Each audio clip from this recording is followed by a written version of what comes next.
하나님께서는 언제나 그 성경의 말씀을 통해서 구원에 필요한 것들을 전하셨습니다.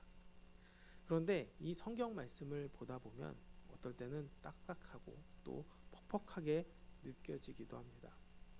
그래서 한 목사님께서는 이를 분유에 비유하신 적이 있습니다. 분유는 가루로 만들어졌기 때문에 그 자체로는 퍽퍽하지만 썩지 않습니다.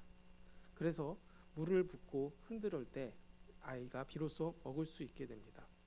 그게 바로 설교가 아닐까 생각을 하게 됩니다.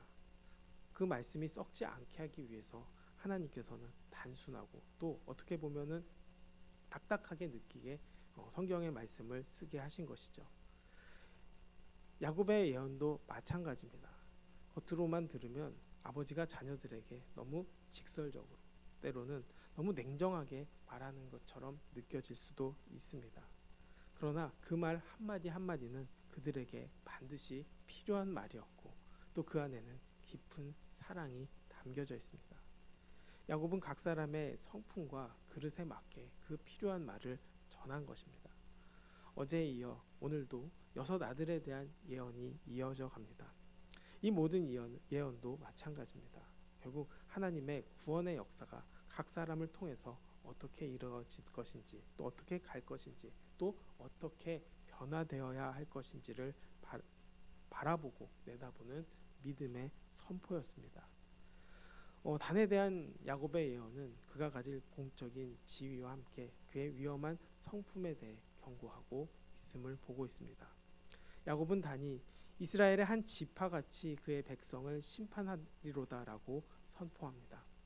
이는 단 지파가 이스라엘 공동체의 정식 일원으로서 백성을 다스리고 또 판결의 권위를 가진 심판자의 역할을 수행하게 될 것이라고 예언하고 있습니다. 그러나 이어지는 야곱의 말에는 단의 성품이 매우 위험한 동물에 비유하며 묘사합니다. 그는 길섭의 뱀이자 또 새길의 독사라고 부르는데 이는 말굽을 물어 그 위에 탄 자를 뒤로 떨어지게 만드는 존재라고 이야기합니다. 야곱은 이러한 표현을 통해서 단이 가진 성격을 이야기하는 것입니다. 그가 정면 승부를 하기보다는 뒤에서 치명적인 해를 입히고 또 간사하고 계략이 많은 성격이라는 것을 의미하는 것이죠. 어찌 보면 자기 아버지 야곱의 단점을 강하게 닮은 모습처럼 보입니다. 결국 이러한 성품의 결함은 단 지파의 역사에 비극적인 영향을 미치게 됩니다.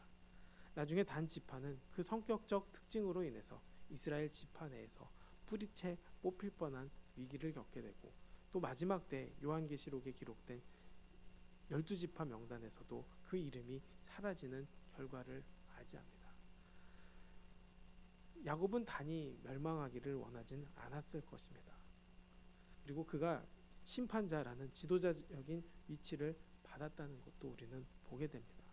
그러나 그의 내면에는 독사와 같은 간사함과 파괴적인 성정이 있다는 것을 보게 됩니다. 이 마음을 다스리지 못하게 될 때 결국 영적인 상실이 있을 것을 엄중하게 경고하고 있는 것이죠. 그가 이런 일이 생기지 않도록 사실은 돌이켜야 하는 것입니다. 살면서 하나님의 은혜 안에 결국에는 살아가는 것은 그것이 바로 내 성품을 바꿔나가야 된다는 것이죠. 내 약점이 있다면, 내 단점이 있다면, 또 그 말씀을 통해 깨닫게 된다면 그것을 바꿀 수 있도록 노력하는 것이 바로 믿음의 자세이자 신앙의 자세이기 때문입니다. 단에 대한 예언 후에 야곱은 돌연 여호와여 나는 주의 구원을 기다리나이다 라고 자신의 시선을 하나님께 향해서 한마디를 외칩니다. 여기서 주목할 말은 바로 이 구절이 성경 전체에서 구원이라는 단어가 처음으로 등장하는 곳이라는 것입니다.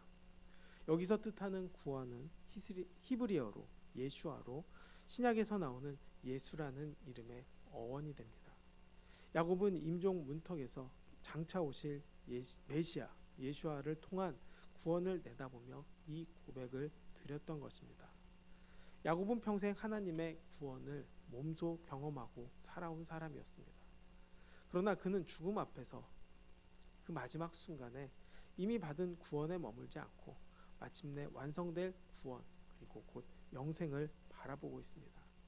야곱의 이 축복의 말씀을 전하는 도중 갑자기 이 고백을 쏟아낸 이유가 죽음의 문턱에서 자신을 맞이하러 온 존재 혹은 구원의 영광을 영적인 눈으로 직접 목도했기 때문입니다.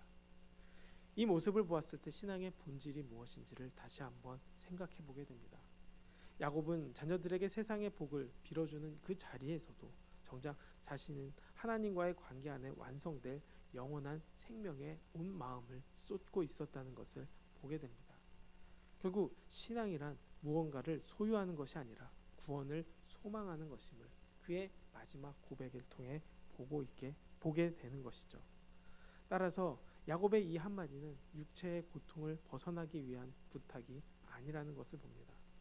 그가 평생을 나그네의 길처럼 살아온 그 모습이지만 결국 신앙인은 마침내 도달할 영광스러운 목적지를 바라보며 승리를 선포하며 동시에 다음 세대에게 물려줄 가장 고귀한 신앙의 유산을 전하는 것이죠.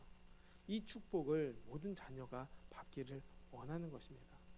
결국 야곱은 임종 직전에 영적인 눈을 뜨게 됩니다. 그리고 구원의 주체이신 예수와를 바라보며 자신의 신앙을 완성하는 순간을 담게 되는 것이죠. 결국 이 고백 안에 한 사람이 평생 붙들었던 믿음의 전부가 있음을 보게 됩니다. 신앙의 삶도 마찬가지입니다. 결국 주님을 보는 것이고 주님을 바라보는 것이고 주님을 의지하는 것이고 주님을 고백하는 것입니다. 이것만 충분한 것이고 또 이것이 바로 신앙의 전부가 되는 것이죠. 이 믿음이 전부가 되었을 때 이 마지막 순간에도 말씀을 전하게 되는 것이고 또 다시 하나님을 붙잡게 되는 것입니다. 그 모습이 우리 안에 넘치게 되길 원합니다. 또 오늘 하루도 주님을 붙잡는 시간이 되기를 원합니다. 이제 갓에 대해서 이야기합니다. 갓에 대해서는 군대의 추격을 받으나 도리어 그 뒤를 추격하리로다라고 선포합니다. 이는 갓 지파가 처하게 될 현실과 또 그들의 대응 방식을 동시에 보여주는 예언입니다. 갓은 매우 대단하고 또 용맹한 성품을 가진 사람으로 그 인물을 정의합니다. 갓 지파는 지리적으로나 환경적으로 대적들이 잦은 침입과 또 군대의 추격을 받는 고단한 상황에 놓일 수 있게 되지만 그들에게는 그것을 견뎌낼 뿐만 아니라 역전시킬 수 있는 힘이 있다라고 이야기합니다. 갓에 대한 예언은 결국 그가 단순히 적의 공격을 방어하는 데 그치지 않고 오히려 적의 뒤를 끝까지 추격하여 승리를 쟁취할 그 용맹함을 갖게 될 것을 의미합니다.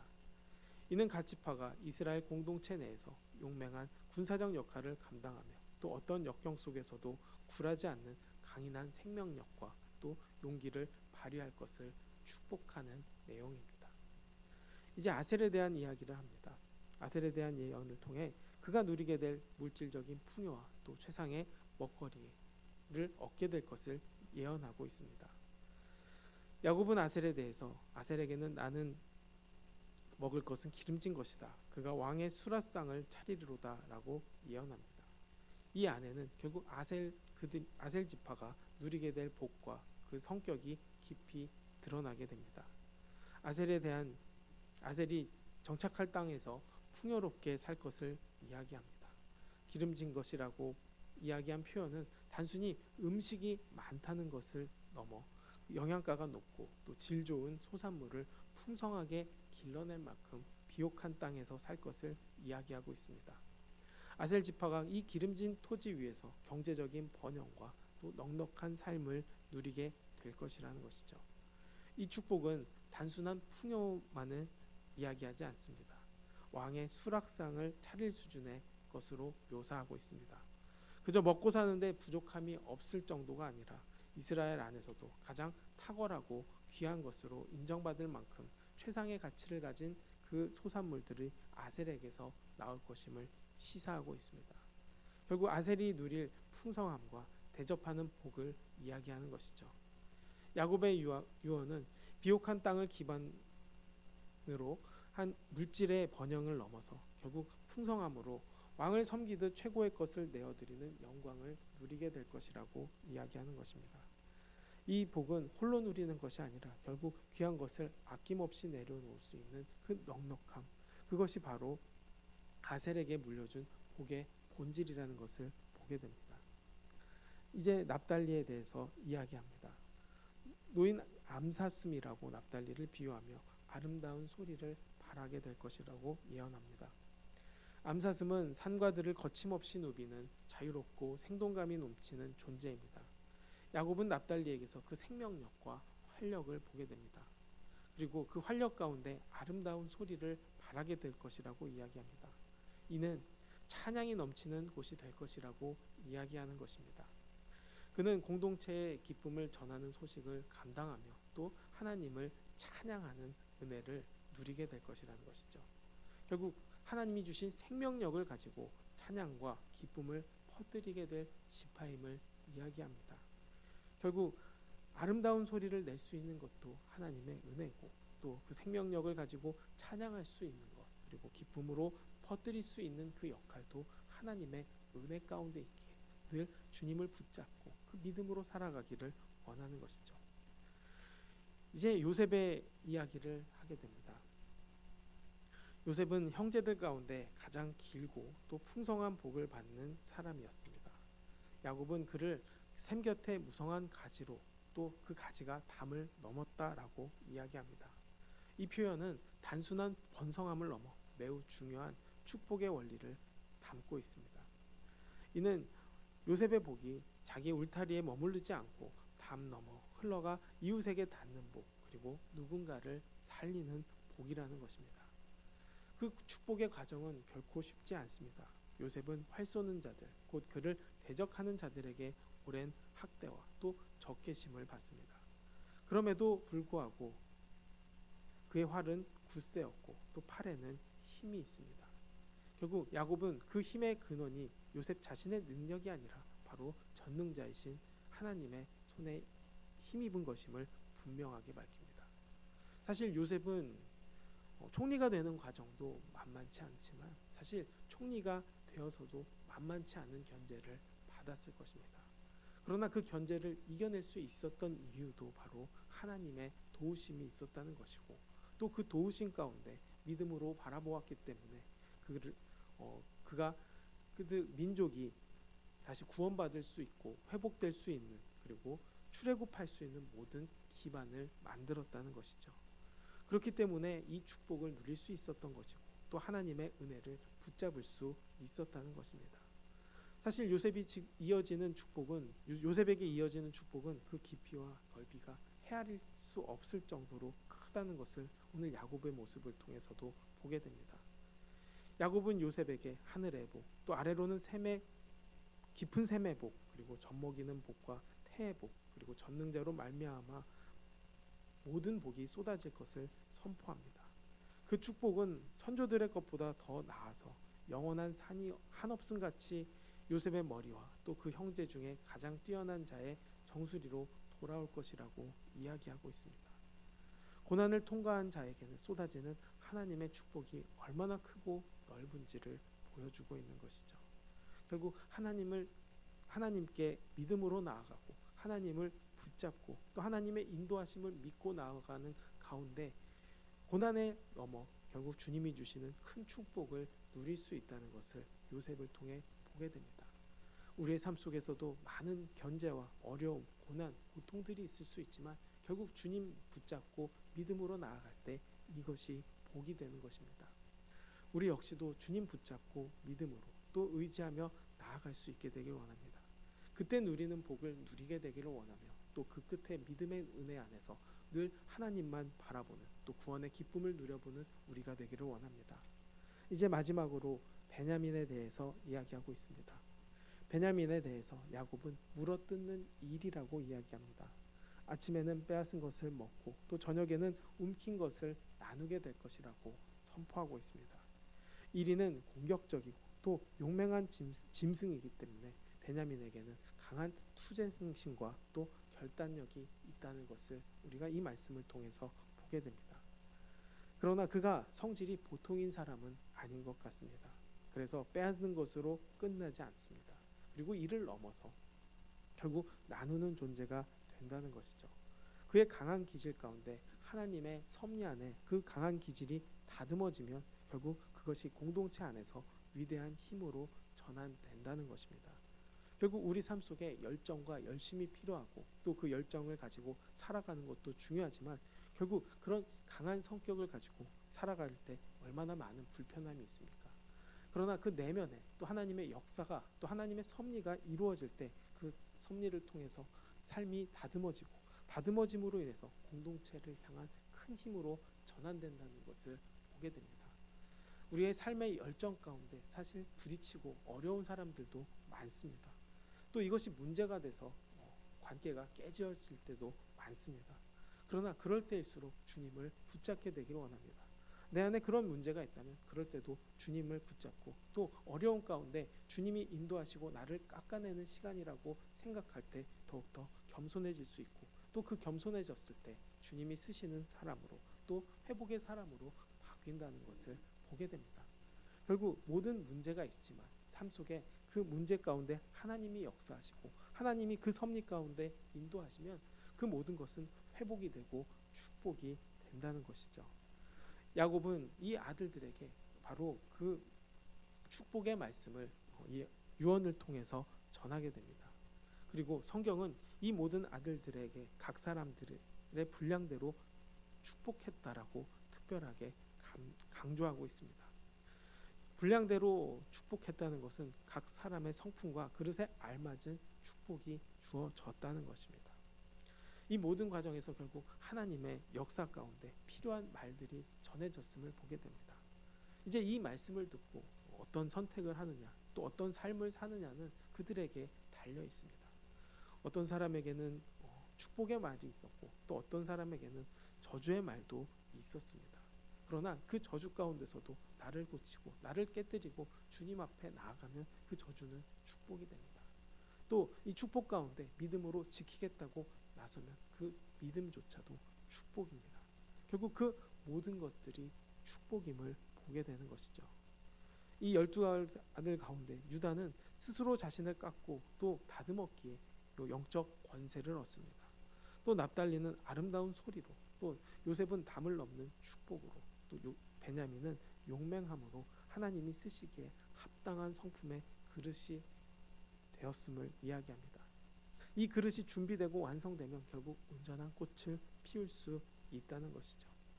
결국 이 예언들은 각 지파에 대한 기질과 또 그 하나님의 섭리 안에서 어떻게 발휘되며 또 그들의 삶이 어떻게 공동체와 하나님의 나라를 위해 쓰임받게 될지를 보여주는 영적인 청사진입니다.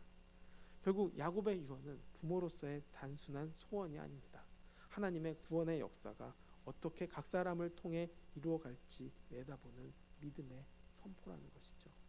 우리 역시도 결국 주님을 만남으로 주님을 의지함으로 주님의 역사를 누림으로 우리의 믿음의 선포가 결국 축복의 선포가 되기를 원합니다. 또 우리가 그 축복을 받는 사람이 되기를 원합니다. 우리 가운데 문제가 있고 실수가 있고 어려움도 있지만 그 가운데 고쳐나갈 때 하나님께서는 바꿔주시고 인도하시고 축복하시는 것입니다.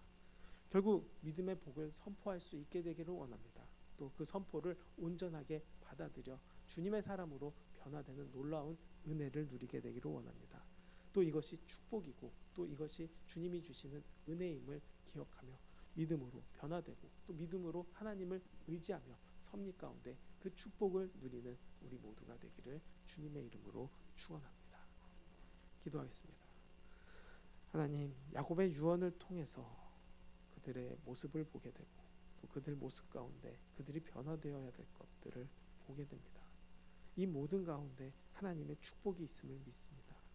결국 12지파를 하나님께서 사랑하시고 인도하시고 역사하시는 과정을 우리가 이 유언을 통해서 보게 됩니다.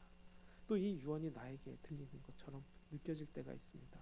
결국 나의 문제를 아버지 깨닫게 하시고 돌이키게 하시고 주님 붙잡고 변화되는 그 과정 속에 이것이 축복이고 은혜임을 믿고 달려갈 수 있는 우리 모두가 될 수 있도록 인도해 주시옵소서. 영적인 눈이 열리게 하여 주시고 믿음의 길을 가게 하여 주시고 결국 우리의 삶의 모든 고백이 하나님의 구원 안에 있음을 또 하나님의 사랑 안에 있음을 기억하며 달려갈 수 있도록 인도하여 주시옵소서. 모든 영광 주님께 돌리며 예수님의 이름으로 기도드렸습니다. 아멘.